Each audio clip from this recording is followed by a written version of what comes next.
Good evening, everyone. I'm Kamenev. Marcus Mariota wins the Heisman tonight, taking home 90.9% of the vote, the second highest percentage ever. But we start with A-State in Toledo, and no, we're not talking about the GoDaddy Bowl. The Red Wolves and Rockets faced off in basketball tonight. John Brady's Red Wolves trailed by 34 at the half last time out in a 41-point loss to Purdue. Tonight, A-State would start fast against Toledo. Sean Gardner hits a three from the top of the key, 40-29 ASU. Later, Cam Golden puts on the moves and hits the fadeaway J. He had a game-high 18.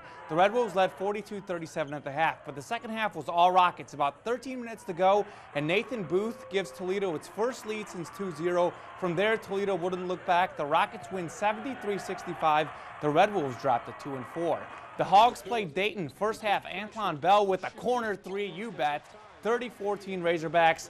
Then here's what you call a pick and pop. Bobby Portis would knock down the jumper. Arkansas was in control today, and large part of that was 16 assists. Everyone touches the ball here, and it ends with a Portis flush. He had a game-high 18 points, 40-23 Arkansas at the half. Second half, EPC's Kai Madden with the moves right here, and then the fadeaway jumper, he added 12 points. Arkansas wins 69-55. On the high school hoops, the GCT and Paragould varsity teams were supposed to play in the GCT tourney, but the JV teams played instead against each other. GCT got the win 38-31, but don't worry, if it's a Region 8 rivalry that you want, look no further than Brooklyn and Westside. The Warriors led 14-8 at the half, but Brooklyn would battle back to tie it at 14. Then Chase Mickelson with a jab fake, and then he drains the three ball, 17-14 Warriors. Fourth quarter now, Brooklyn down 2 until Reese Grambling hits the long three. Look at that one stay up there. Just over two minutes left. Westside up 1. And Patrick Hudson drives to the hole for 2 and a 1-point lead. He was the tournament MVP. From there, it was a free throw contest. Brooklyn wins 38-28.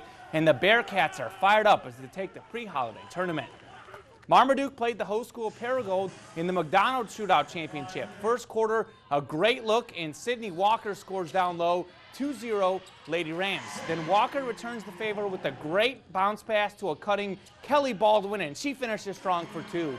But Marmaduke would respond, and boy would they. Sydney bopped to Abby Meredith, who drains the corner three, and stay with this sequence. Meredith, who actually would pick off the pass, she hits the three, then she picks off the pass, and she'd go hard to the basket and get the crazy shot to go in, and the foul. Marmaduke wins 42-35 to take the McDonald's Shootout Championship.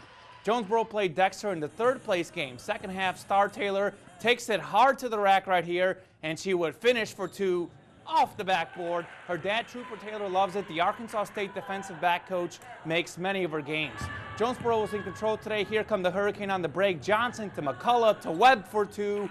Webb had a game-high 16 points. Dexter did have a few nice moments too, though. Great pass by Melanie McCoon to Hannah Thurman, who finishes it off for the basket. But too much Hurricane, another 3-ball. Jonesboro wins 55-33 to take the third place game. Nettleton played Valley View in the fifth place game. First half, great Lady Blazers ball movement, and it leads to a corner three for Hannah White. Swish. But the Raiders come right back. Walker with the short jumper right here. She's going to pound it down low, and then she's going to hit the jumper. Nettleton up 27-22 at that point.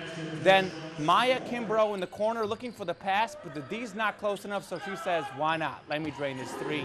She also played great D with blocks like this one you're going to see in a second. Boom! Nettleton wins 57-51 and picks up 5th place. The Grizzlies have the second best record in the NBA, but trailed the worst team in the NBA by as much as 18 in the fourth. 5 seconds left, Memphis down 3, and Mike Conley throws up a 3, and you know what? It goes in. Let's go to overtime. The Sixers just can't win games, and the Grizzlies just can't lose them. In the OT, Conley for 3, of course. He had a career-high 36 points. The Grizzlies win 120-115. And Jesse, up next, they play the Warriors on Tuesday. The two teams with the best records in the NBA, and you know what? I'm going to be there covering it. So pretty exciting stuff. Yeah, that was a great game right there. So I hope they give you a great game this next week. Hey, it's going to be a really good one. ESPN's there too. All right, well, so that'll be exciting. Looking forward to that. Yep. And make sure to stay with us. We'll be right back.